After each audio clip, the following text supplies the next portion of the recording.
ముంబై నటి కాదంబరి జత్వానీ వ్యవహారం ఏపీ రాజకీయాల్లో ప్రకంపనలు కురేచేస్తోంది. కాసేపట్లో జత్వానీ ఆమె కుటుంబ సభ్యులు సిపి కార్యాలయానికి చేరుకోనున్నారు. జత్వానీ నుంచి స్టేట్మెంట్ రికార్డ్ చేయబోతున్నారు ఏసీబీ శ్రవంతి రాయ్.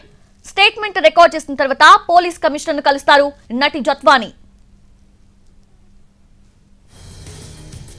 అయితే ఇప్పటికే జత్వానీకి ఫోన్ చేసి మాట్లాడారు విజయవాడ పోలీస్ కమిషనర్. ఘటనపై వివరాలు అడిగి తెలుసుకున్నారు. విజయవాడ పోలీసులపై నటి జత్వానీ తీవ్ర ఆరోపణలు చేశారు. దీంతో ఆరోపణలు ఎదుర్కొంటున్న పోలీస్ అధికారుల్లో టెన్షన్ మొదలైంది.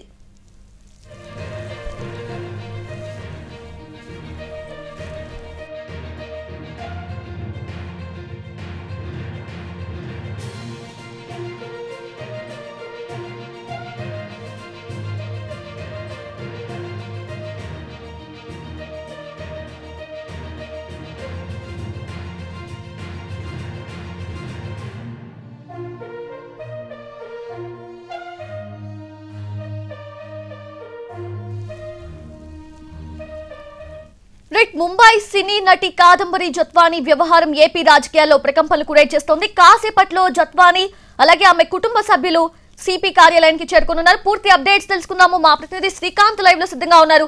శ్రీకాంత్, ఏంటి ఎగ్జాక్ట్ గా ఎక్కడున్నారు? సిపి కార్యాలయానికి ఎప్పుడు చేరుకోబోతున్నారు? ఎంతసేపట్లో స్టేట్మెంట్ రికార్డ్ చేసే అవకాశం ఉంది?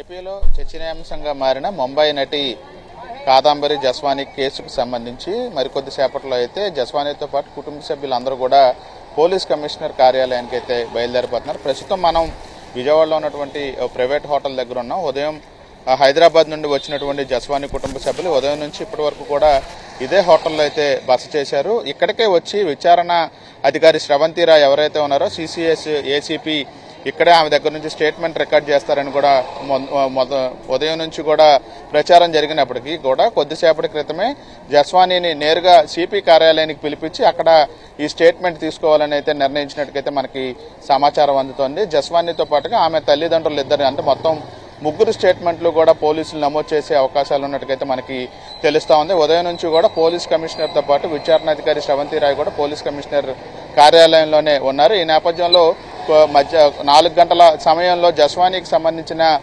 న్యాయవాదులు కూడా ఇక్కడ హోటల్కి రావడం జరిగితే ఆమెతో సుమారు గంటన్నర నుంచి కూడా వాళ్ళ సంప్రదింపులు కూడా జరుపుతున్న నేపథ్యంలో క్రైమ్ జరిగి కూడా 6 నెలలు జరిగింది కాబట్టి ఫిబ్రవరి 2వ తారీఖున కేసు నమోదైంది. ఆ తర్వాత అరెస్టు జరగడం, సబ్ జైల్లో రిమాండ్ ఖైదీలు అవడం ఇదంతా జరిగి 6 నెలలు అయింది. కాబట్టి మొత్తం ఏమేమి ఆధారాలు ఉన్నాయి, ఏ పోలీసు అధికారుల పాత్ర ఉంది, దానికి సంబంధించిన ఆధారాలు ఏమున్నాయనే అన్ని అంశాలని కూడా స్టేట్మెంట్కి సంబంధించి పోలీసులకు అందజేసే సమయంలో అయితే పూర్తి స్థాయిలో కూడా అందరూ కూడా ఈ కేసుకు సంబంధించి అయితే ఈ స్టేట్మెంట్లు తెలియజేయడానికి